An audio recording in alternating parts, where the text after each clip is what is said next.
ગુજરાતને રાજકારણની પ્રયોગશાળા કહેવાય છે, પણ આ વખતે કોંગ્રેસ અને ભાજપે લોકસભા માટે કેટલાક ઉમેદવારો જાહેર કરતા જ જે જુવાળ ઉઠ્યો તેની અપેક્ષા કદાચ મોટા નેતાઓને પણ નહીં હોય, એટલે તેના પડઘા પ્રદેશ સ્તરથી લઈને દિલ્હી સુધી પડ્યા પણ ખરા. રાજીનામું, પક્ષપલટો, ચૂંટણી ન લડવાની જાહેરાત જેવા અનેક રાજકીય સ્ટન્ટ બાદ પણ ભાજપને આશા છે કે તે 5 લાખથી વધુની લીડથી લોકસભાની તમામ 26 બેઠકો જીતશે. એટલું જ નહીં, આ ટાર્ગેટને પૂરો કરવા માટે ભાજપે જોરશોરથી તૈયારીઓ આરંભી દીધી છે. ઉત્તર અને દક્ષિણ ગુજરાતથી લઈને સૌરાષ્ટ્રમાં ઠેર ઠેર ભાજપ જીત માટે એડી ચોટીનું જોર લગાવી રહ્યું છે. જીત માટે ભાજપે ખાસ માઇક્રો પ્લાનિંગ કર્યું છે, જેમાં તમામ ધારાસભ્યો અને વિધાનસભાની ચૂંટણીમાં હારી ગયેલા ઉમેદવારોના મતનું માર્જિન, કયા વિસ્તાર, કઈ સોસાયટી અને કયા મહોલ્લાના મત કોને ગયા તેનું સરવૈયું આપવાની સૂચના આપી દેવામાં આવી છે. જેમાં ગુજરાતમાં લગભગ 20,000 જેટલા મતદાન મથકો ભાજપ માટે નબળા હોવાનું સામે આવ્યું છે. ગુજરાતમાં કુલ 50,677 મતદાન મથકો છે, જેમાંથી 33,475 ગ્રામ્ય વિસ્તારોના મતદાન મથકો છે, જ્યારે 17,602 શહેરી વિસ્તારના મતદાન મથકો છે. આ તમામ મતદાન મથકોમાંથી 12,000 થી 15,000 મતદાન મથકો ભાજપ માટે નબળા છે. આ એવા મતદાન મથકો છે જ્યાં ભાજપને ફક્ત 10,000 થી 25,000 સુધીની જ લીડ મળી છે. ત્યારે આવા ઓછા મતથી જીતેલા અને હારેલી બેઠક પર ભાજપ વિશેષ ધ્યાન આપી રહ્યું છે. જૂનાગઢ અને પાટણ એમ 2 લોકસભા બેઠક એવી છે જેની વિધાનસભામાં 2022માં કોંગ્રેસ અને આપને મળેલા કુલ મતોનો આંકડો ભાજપને મળેલા મત કરતા વધી જાય છે.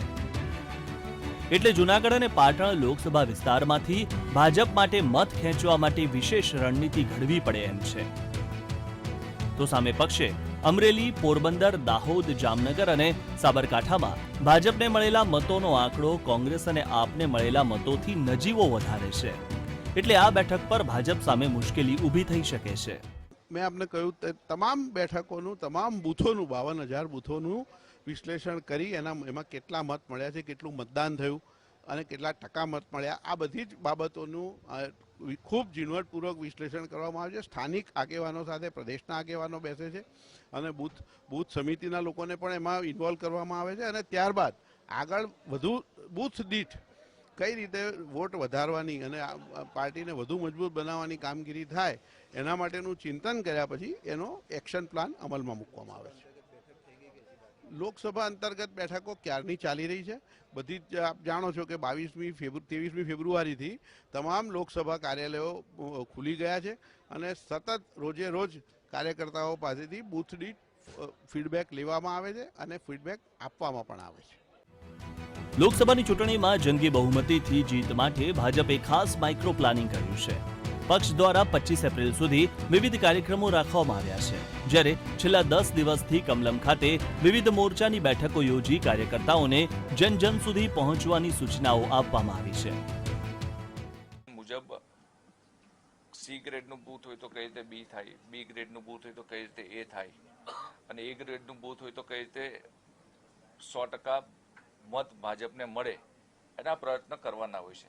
એટલે જે ગ્રેડેશન મુજબ જે બૂથ આવેલા છે એમાં જેમાં જે બૂથમાં મહેનત કરવાની વધારે જરૂર હશે તે યુવા મોરચાના કાર્યકર્તાઓ એક મતદારને સંપર્ક થઈ શકે, એમને સમજાવીને પાર્ટી તરફ મતદાન કરે, મોદીજીને મતદાન કરે. જે રીતે આખા દેશમાં એક વેવ ચાલી રહ્યો છે મોદી પરિવારનો, તો મોદી પરિવારમાં નવા યુવાનો જોડાય, મેરા બૂથ બી મોદી પરિવાર, એટલે એ પ્રકારે બૂથની અંદર ગ્રેડેશન મુજબ યુવા મોરચાના કાર્યકર્તાઓ કામ કરશે. ભાજપ પ્રદેશ પ્રમુખ CR પાટીલે દાવો કર્યો છે કે ગુજરાતની તમામ 26 લોકસભા સીટો પર 5 લાખ મતની લીડ મેળવીશું. જો કે ડિસેમ્બર 2022માં ભાજપ, કોંગ્રેસ અને આમ આદમી પાર્ટી વચ્ચેના ત્રિપાખીયા ચૂંટણી જંગમાં જે પરિણામો આવ્યા એ ભાજપ માટે ઐતિહાસિક રહ્યા હતા.